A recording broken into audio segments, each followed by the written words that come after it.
Saturday at Maine. You come up a little short after a great comeback, 28-21. Just give me your impressions on the game.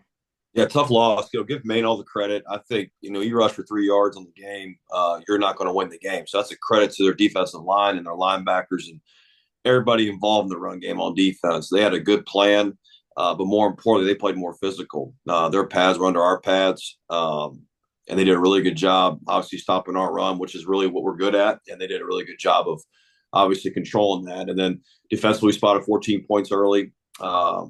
First half, and then the second half they scored on the first drive, and but our defense kind of kept us in the game. They got turnovers and takeaways, and we kind of found ways to score late with some passes, but we can't run the ball for 3 yards in the CAA game and try to win, and we did that, and we can't do that. So, but credit Maine. I thought they did a great job, especially defensively. I thought they had a really good plan, but more important, they were physical, and it's a credit to their staff, and more important, their players. First question this morning for you from Donald Ware. Good morning, Donald. Right. Okay. Good morning. How you doing, Rob? Appreciate you. Good. Yep. Coach Cosh, you doing okay this morning? Yes, sir. How are you? Doing pretty good. Can you speak to in the game you passed total 60 times to running at 24? Was that sort of the game plan coming in? Not at all. No, not at all, man. Honestly, the game was dictated that way by we couldn't run the ball at all to start the game. And we felt like we had to throw the ball to score and move the ball and give us a chance to win. Our quarterback battled for sure, but that was not the plan. You never want to throw the ball 60 times at Maine in windy conditions. No, but that's kind of how the game was dictated by how it was going. But as far as the line of scrimmage was different. That Maine was moving us a little bit, being more physical, and we couldn't match that, and we had to throw the ball. Okay. And Rob, do I have time for a couple others? Yeah, go ahead. Okay, great. I appreciate it. Quinn Boyd, so he's started the last couple of games for you. Can you just assess his performance in this game and then also how he's played the last couple of games in total? Yeah, I thought he battled last game. He got hit early and he almost threw for 300 yards. He kind of made plays in and out of the pocket. He had one fumble that he should have two hands on the football that got him a takeaway, but he kept us in the game. He's tough. He's resilient. Made some competitive throws. He's a young player. He's only a redshirt freshman, so he's only going to get better with time, hopefully. And then at Towson, he played well. He was very, we ran the ball well versus Towson. He did a really good job throwing the ball and putting the ball on the edge. So he's getting us better. He's going to get us better every week. And I've been proud of him as a young player, just kind of developing as a young guy. He'll only get better with time. And then is Zealous out? Is he injured? What's his status, please? Oh, Zealous is good. Zealous is fine. He's still rotating at quarterback and developing. Yes, sir. Okay. And then, that's all I had. I appreciate it. Thank you. Yes, sir. Billy, you talked about the defense. You as you said, you had after the turnover, you're down 28-7. Your defense doesn't allow any points from that point on. A couple of big interceptions from AJ and JoJo Garcia. What were you able to do there in the second half to kind of get Maine in check?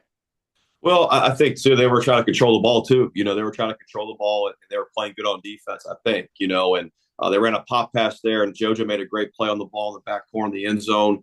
AJ kind of ran the ball. The ball carrier kind of slipped out of his hands. We got a pick by just running the ball, and that's something we emphasize. It was good to see us get those takeaways and put us in a position to kind of come back and, an onside kick away of getting the ball back and potentially tying the game up. So that was huge, but defensively, it's big plays. They did a really good job of scheming us up with some movement throws, different runs. We misfitted some things. Their backs hit it really well. So obviously they kind of helped us out there, kind of keeping us in the game throughout the four quarters there. 16 tackles for Anthony Forelli, and he's a guy that people around the conference know. He's certainly been one of your top guys, but just talk about the afternoon that he was able to have and the season that he's been able to have this whole year. Yeah, he's definitely improving from last year. He is a warrior. He plays so hard. Great tackler, plays hard, smart player. And it's really cool to see from year one to year two to see him get better. A younger guy in our program, and he's definitely been our best defender. On the ball, making plays at the line of scrimmage. He's a captain for a reason too, and he's got leadership qualities. And the guys rally around him and respect him a lot because of his work ethic. He's a smart player and a physical tackler. So just a great guy to have. Been really proud of him. just going back to the offense, building on Donald's questions, obviously Quinn had to throw it more than you'd like, but that led to a big day for several of your receivers. Des Williams has 9 catches for 129, and R.J. Lamar also had his best day of the season, 8 catches for 71 yards. When the game plan switches that way, it seemed like your receivers were up to the challenge. They did. And Quinn gave some opportunities to make plays down the field, and Des played strong. He made a couple competitive plays down the field for us. So did RJ. He's a guy that was a role player, and then we had some injuries, and we moved him up, and he's been a good splash for us as well.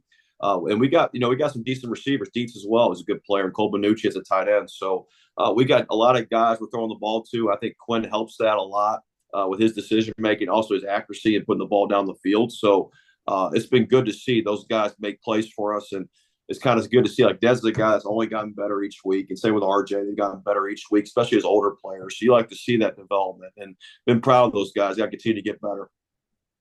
I got another question from Dom. Go ahead, Dom. Oh, I appreciate it, Rob. Roland Dempster, he's rushed for 912 yards for you this year. He's gotten a lot of carries. Can you speak to how he's played for you this season? He's played fantastic. He's a physical runner. He changed the mood of the game when he plays. It's more so his physicality.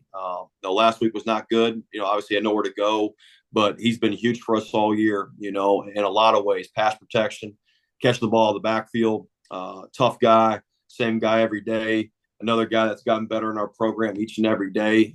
He's a senior, so been proud of him. He's definitely our best player on offense and our best player on our team, and he's a physical guy and got good short area quickness, man. So he's got to continue to get better these next couple games, and hopefully we can improve from last week.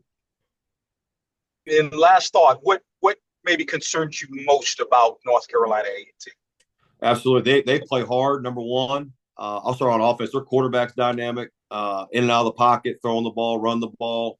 He's an explosive player. Number 5, the wideout's dynamic with length, ball skills down the field. They got plethora of receivers. 35 is a physical player as well as a runner. Then on defense, they swarm. Number 3 is a physical linebacker. He'll hit you. 90 is a defensive lineman. He can disrupt the game. And I think Sean is a great coach. I met Sean in the offseason. I was really impressed by him. Just type of guy he is, stand-up guy. You can tell he's building it the right way, try to do the right things like that. So a lot of respect for him and his staff and his players. And you see they got players and they're playing harder, man. So just a lot of respect to them and their team and their staff. Thank you. Yes, sir. Just building on that real quickly, though, how have you seen, obviously they've won a couple of conference games this year and been in a lot of them. How have you seen that A&T program grow? Immensely. I mean, I think it goes back to Sean and what he's doing there as a leader and then his staff. But, those guys, William Mary, close game. You know what I mean? Maine, close game. I mean, I can go down the list, games that are 1-score games. And they got a dynamic returner as well. I forgot to mention him. He's dynamic. So he's got some tools there, and he's building it the right way. And I got a lot of respect for him. And but his kids play hard. They play really hard. They make plays. They're physical. So it's going to be a big challenge for us this week. And they're coming here, like the coach is saying, they're coming along. I think the first time. I think they're coming here. So it's going to be a big challenge for us. We got to have a good week of preparation, but he's built it the right way. I felt that when I met him. I felt like he was. Obviously, he's a great coach, but just the leader he is, the person he is, you can kind of feel that from coach to coach. So a lot of respect for them and what they're doing. Yes, sir. All right, Billy. Thanks so much for the time here.